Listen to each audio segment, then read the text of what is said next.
Welcome back to New York Comic Con. We are live here in the Courtyard Bistro, and it is crazy here right now. I'll tell you why in a second. I'm Jeff Kraft, but this, ladies and gentlemen, is Lauren Cohan from The Walking Dead.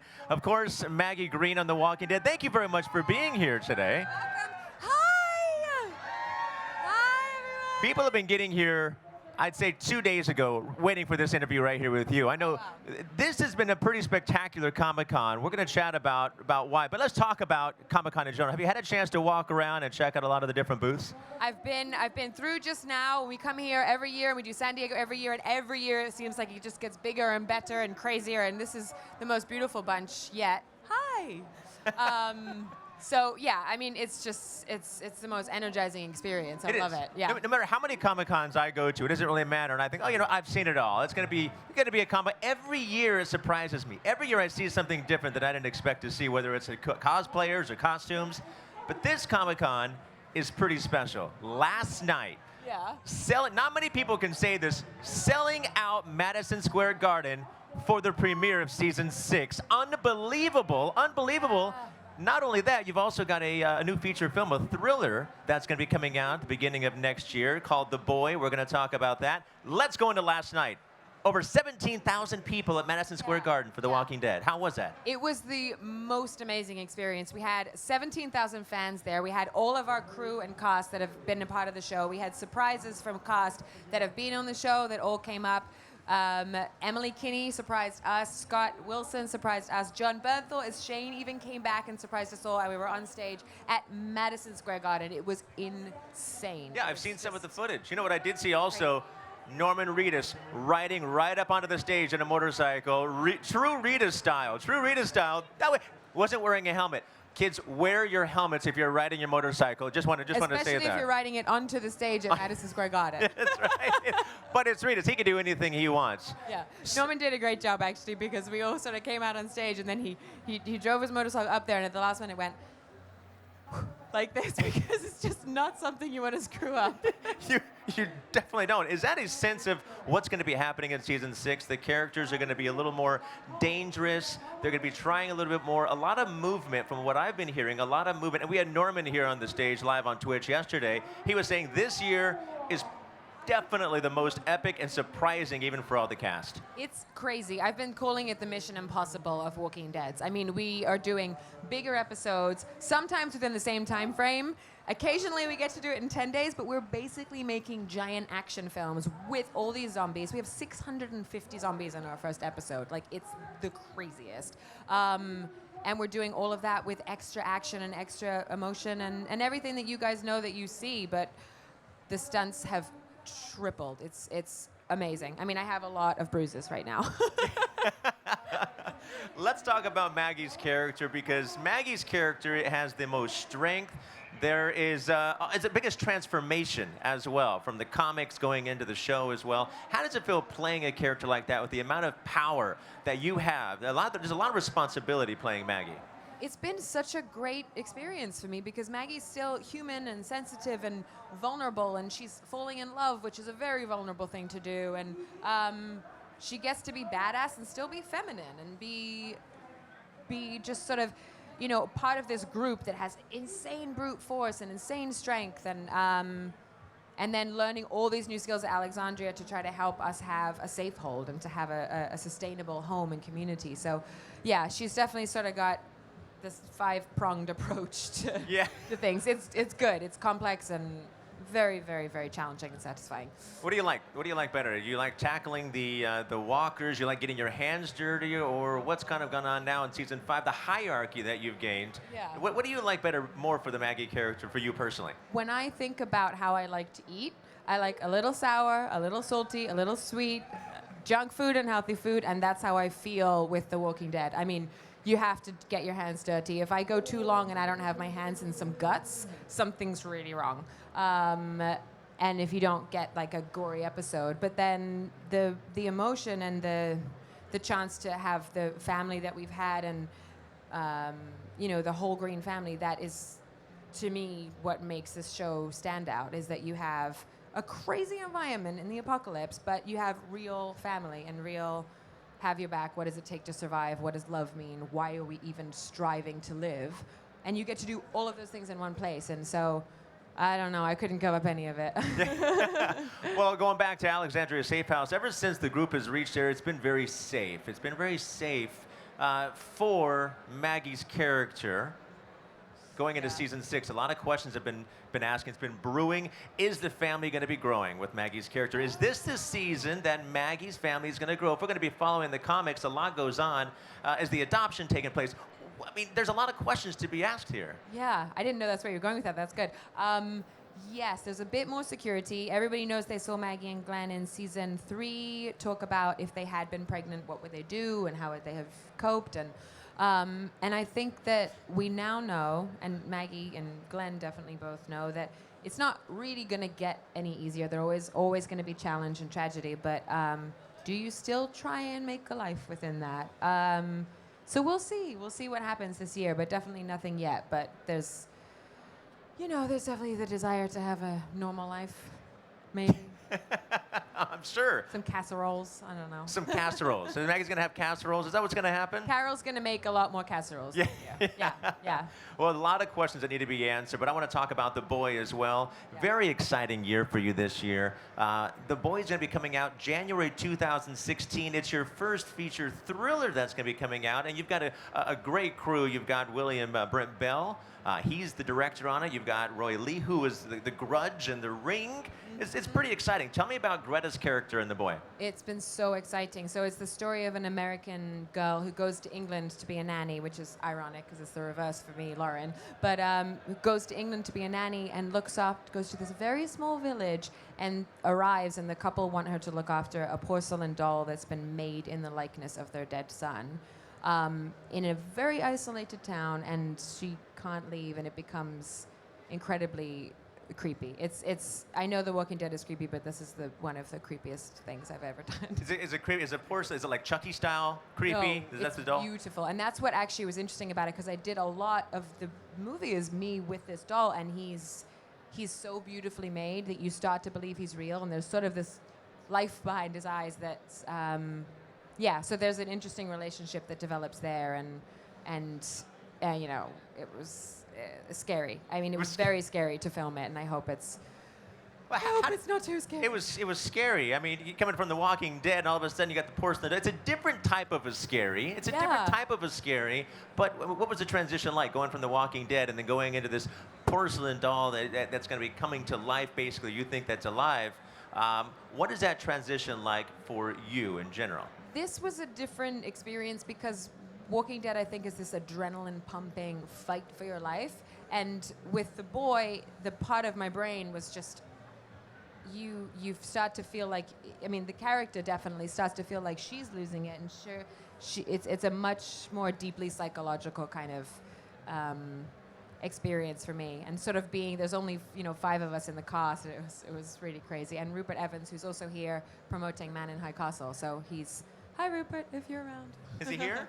I don't know if he's here. I think he was here yesterday. But yeah, so he might be hiding in the crowd right here. They're the humans in the movie. Two of the humans in the movie. Yeah. You guys shot in Canada. You signed on in January 2015.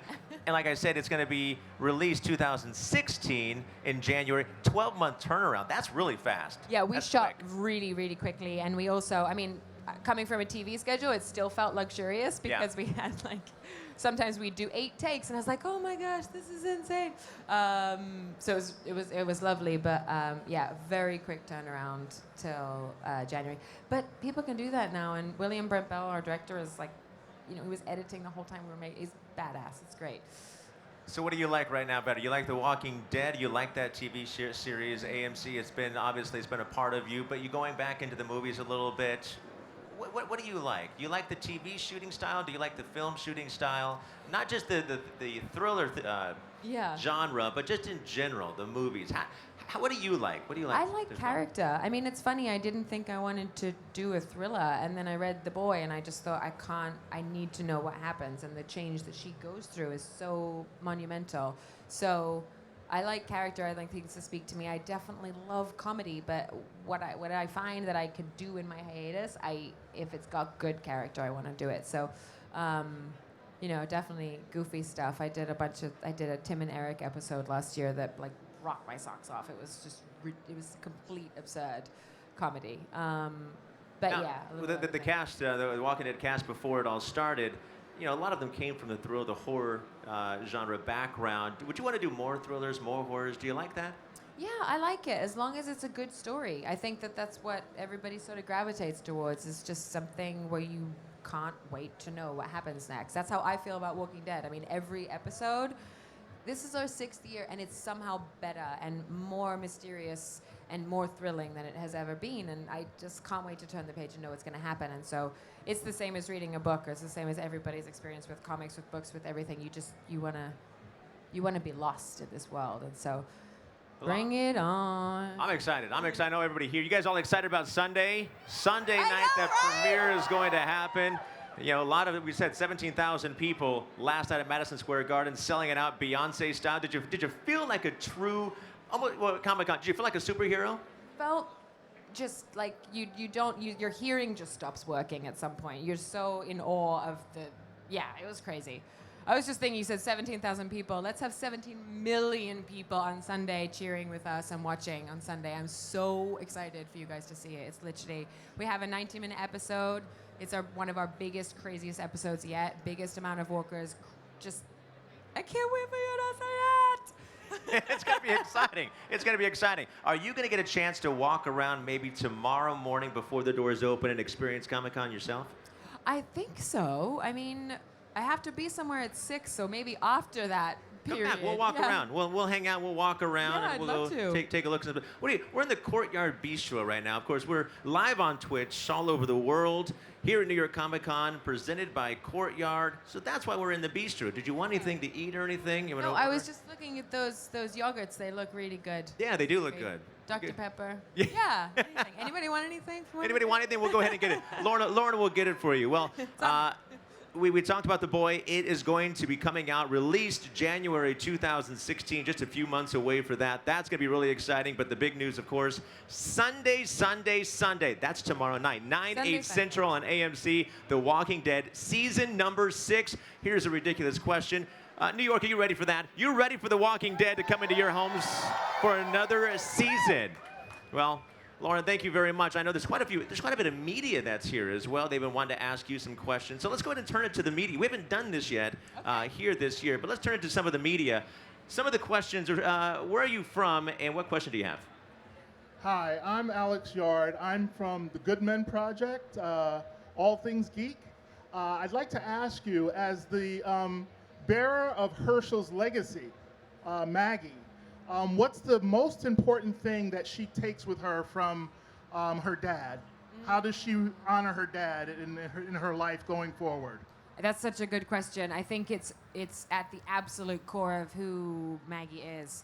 And I think that when Herschel told Maggie and told Beth that we all have jobs to do, it sometimes takes time in the show, in life, to know your greatest strength and what your job is to do. And I think losing Dad, losing Beth, knowing that is just find the way that you can sustain family and find the way that you can do everything possible to keep it alive and find the reason to keep going. So he's very, very, very much alive. Beth is very, very, very much alive in her. So look forward to you guys seeing that. Thank you. Good question. Next question. I'm Chelsea with FirstSlice.com. So season 6, there's like a new hierarchy in the group. Can you tell us about Maggie's role, new role in this coming season? Yeah, thanks.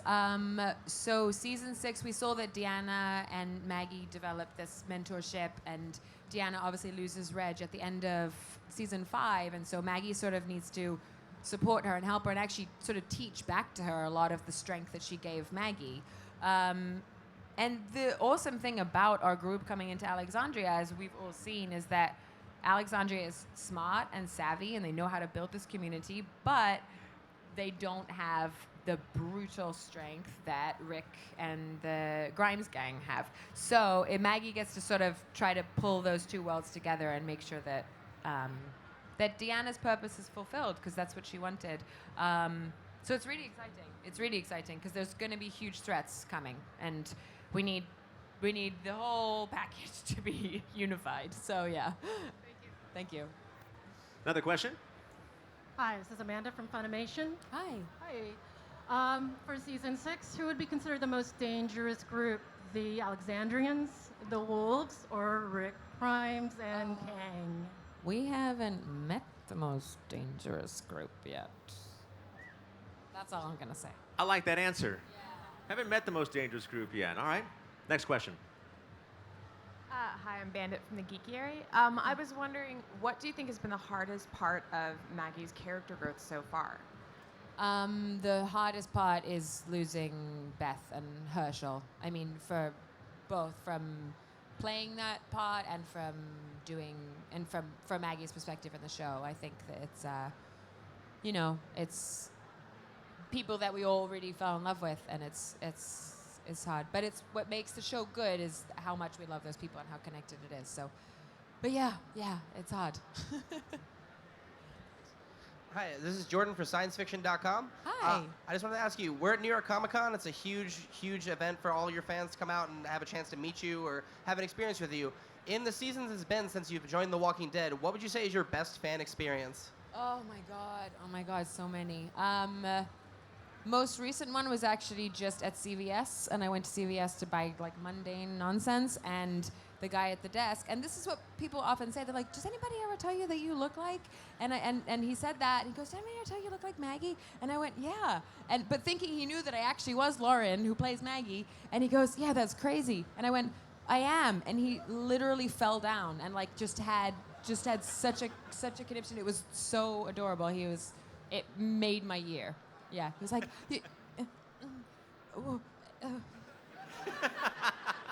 like this, but it's funny. It's really fun. Yeah. Thanks. Let's do a couple more. Hi, Lauren. I'm Erica from geeksandcleats.com. Hi, Erica. Hi. I figured that you've been hearing these rumors a lot around, but a lot of people have been comparing Rick and Shane, and since you've been a part of the show since the beginning, do you agree with that comparison, or what comparisons do you see in both characters? How do they say? Well, they do say that Rick is turning into Shane, that he's taking those attributes. So what do you say to those people that say that comparison?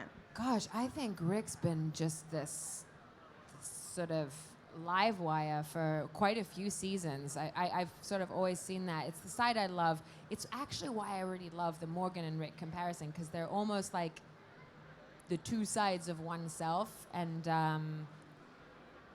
we see Rick's character definitely go to some of the darkest places this year, which is cool. But I don't know. There's a reason they were partners, I guess.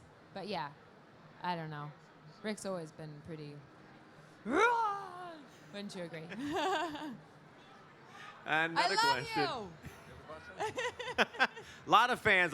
For those of you that are at home right now, you don't see the fans are. It's pandemonium right here. Make some noise. A lot of people at home around the world watching this. Yeah, a lot of people here. New York Comic Con, you got to come and check it out, especially meeting, of course, Lauren Cohan live right here on the Courtyard Bistro stage. Any other questions at all from the media? I think we wrapped them all up. Well, anything you want to say to the fans that are here at New York Comic Con this year? Thank you so much. We love you guys. Our show would not be remotely what it is without you. Just love you so much. That's all. Have a great Comic-Con weekend. Well, remember, The Boy comes out in theaters everywhere, right? Theaters everywhere, Yeah. January 2016. Definitely check that out. She plays Greta. But the big news once again on Sunday, AMC, 9/8 Central, season number 6, The Walking Dead, will be coming back to your TVs. Stay tuned. A lot more coming to you live here from New York Comic Con. Stick around.